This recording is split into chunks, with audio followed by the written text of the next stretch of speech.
All right, and we're back looking at game 3 of Blue-White Control on Sultai Mill, which we've managed to get to a game 3 here, which is pretty impressive.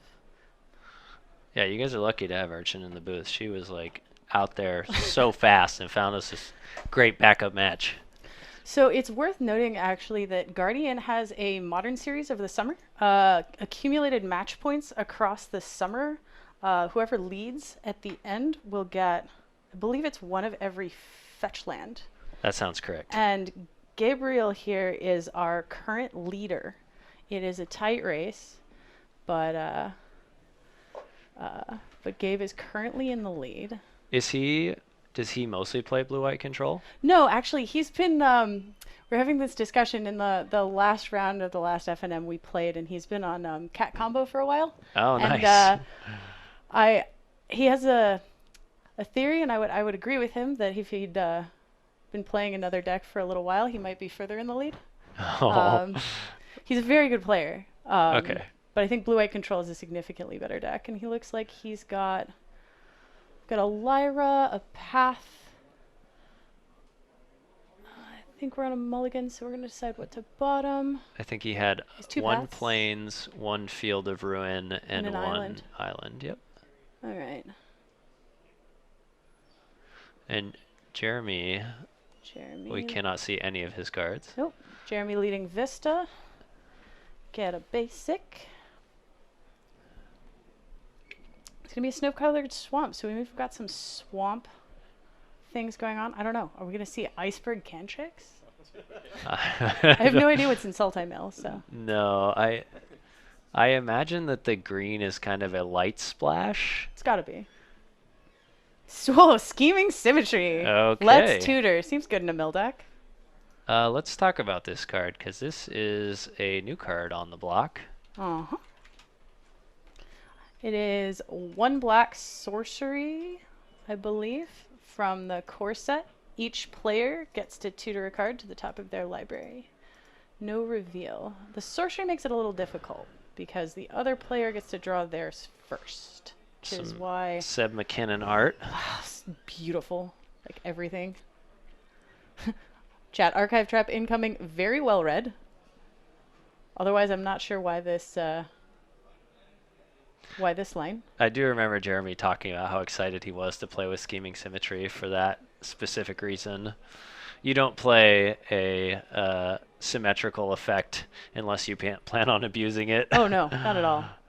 But this one's been difficult because I've thought about it a little bit, and it's been tough to come up with ways to do that aren't just more work than they're worth.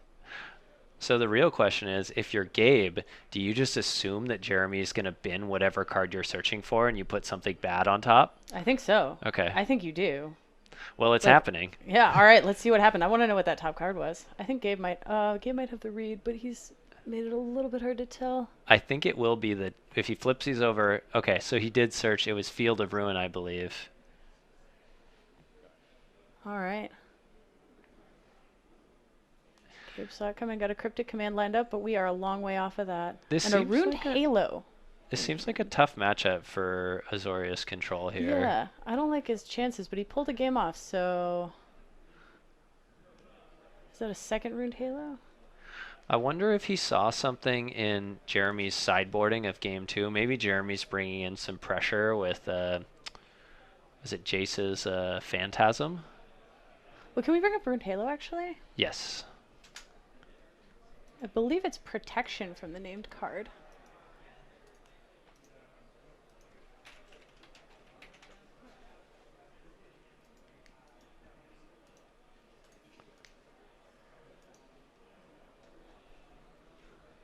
Protection from the named card means that it can't target you. So it'll actually stop some of his big mill cards like Archive Trap or like Glimpse the Unthinkable. Which makes a lot of sense because this mill deck oftentimes plays mission briefings, so it can sometimes play relatively few mill payoffs and is trying to recur them.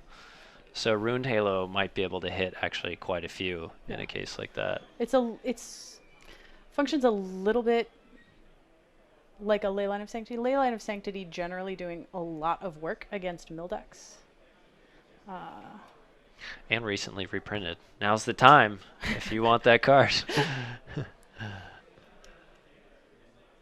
So we field and trap, and we're gonna see from Gabe. Considering we're gonna force it the hard way. Looks like he floated a mana off the field before it was destroyed.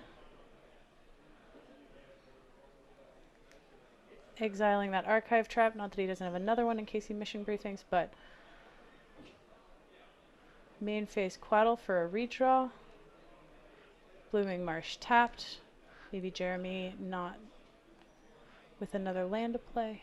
Quaddle's an interesting card in this matchup, kind of leaving it in as a way to pressure Planeswalkers. It's relatively low downside to have that card in the deck still.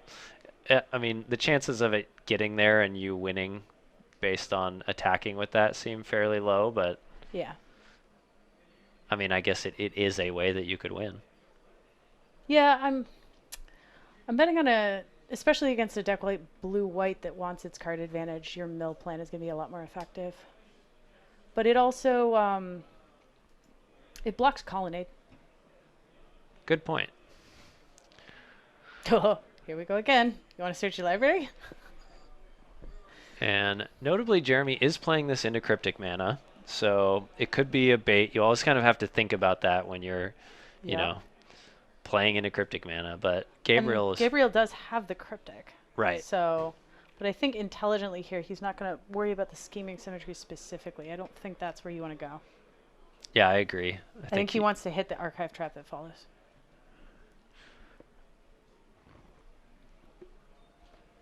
Both players searching. And What's Jeremy, it gonna be, Gabe? Probably a good card, because if he tops a good card here. Agreed. I think Jeremy would basically have to, without casting a spell, the only other way to get Gabriel to shuffle would be something like a Field of Ruin or a Ghost Quarter, and Jeremy would shuffle his own card away if he did that as well. So yeah. I think this is a chance for Gabe to grab, I don't know, he could just grab another Cryptic and loop it. Reset -1, archive trap and scheming symmetry wouldn't be bad. Definitely don't dislike that. But the pass and a land on top.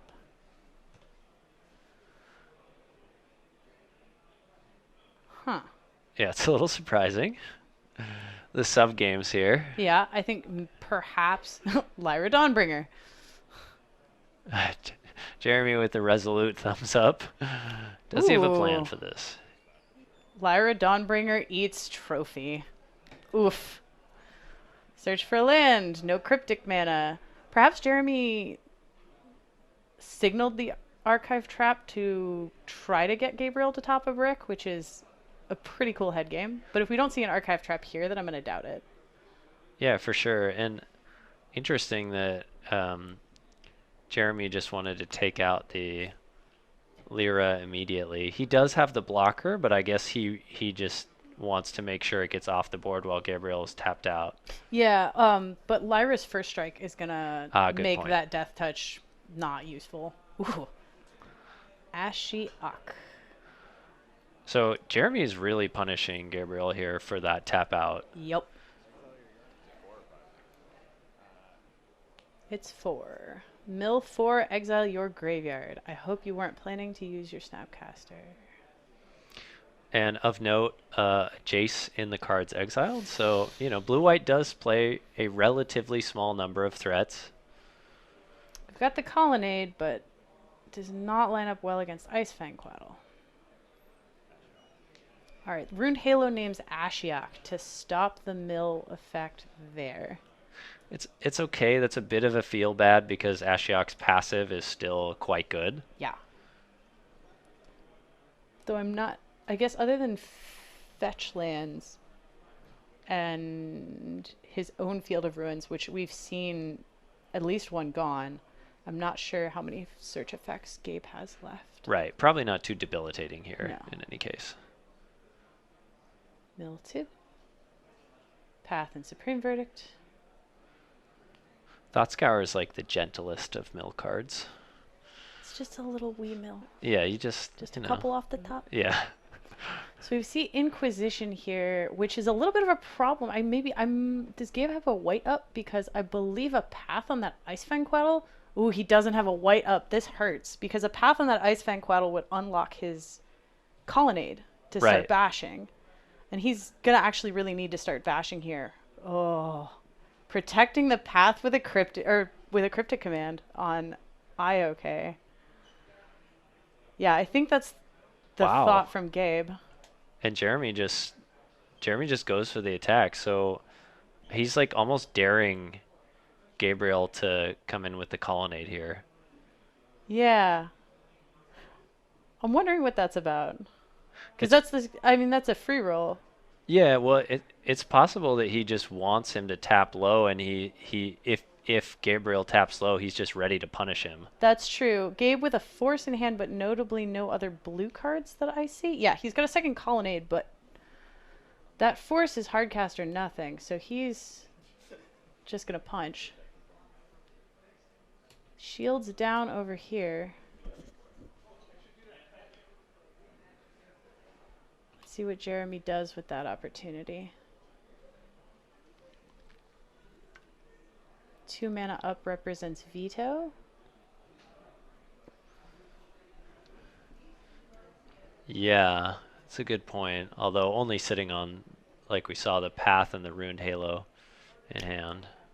Oh yeah, it's just a question of whether Jeremy's going to play around it. Good point, yeah.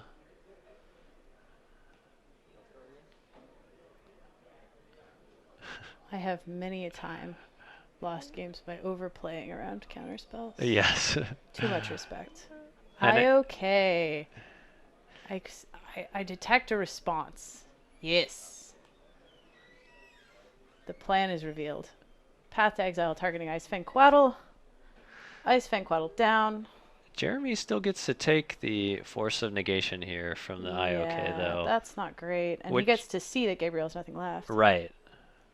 So it's not a terrible thing if you're on Jeremy's side. No. His hand is a little light, but 1 card in hand for Jeremy. Oh, Pithing Needle Celestial Colonnade. That'll do. That'll do. Geist of Saint Traff will also do. It's a good card to draw in the top deck war here. Nicely done. So Jeremy is really hoping to draw a Quaddle here. Gabriel counting his library. 19 cards in library for Gabe, the other life total. I missed the name on that Runed Halo. I assume it was Archive Trap. He was asking about how many were left in the yard. Jeremy would also love something like a Visions. Oh no, Visions from Beyond would not be good. So maybe he's not playing that version since he's playing Ashiok. Yeah, I don't think he is. Oh, chat heard it. Jeremy takes 6 off the Geist and its friend.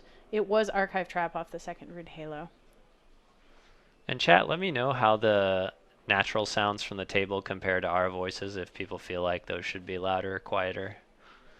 Serum Visions for Jeremy, trying to find something to finish this off. Top must be good.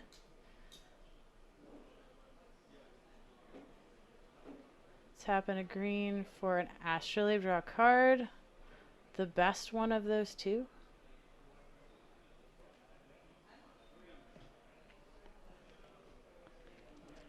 Found the Quaddle.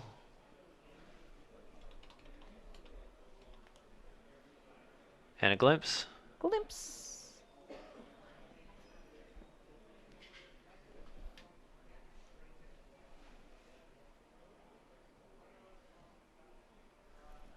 Sure thing. Can make a little more table sound for you. There's a bit more.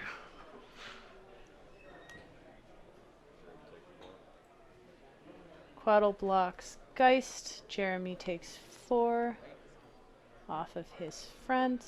Or Quaddle blocks Token. Jeremy takes 2 off Geist.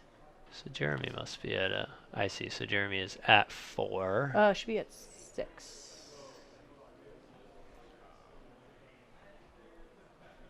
Block the token over the Geist. He plans to just mill him out. And it looks like it may work. Mission briefing. Surveil. We're going to see... So Jeremy correctly noting part of the way mission briefing works is it does not target. You get to, when the spell resolves, surveil and then pick a spell in your graveyard. Yep. And off the Astrolabe, filtering for that missing blue mana, Glimpse the Unthinkable finishes it out. And so Jeremy taking this match down 2-1. Yeah, Astrolabe, real nice magic card. Very motivating to play Snowlands. And actually, I think one of the reasons that Blood Moon is a little driven down in the format is because there's enough reasons to play Snowlands for a lot of decks that you're just seeing more basics. And with Vista, you get enough fixing that, yeah, not a lot of Blood Moons around.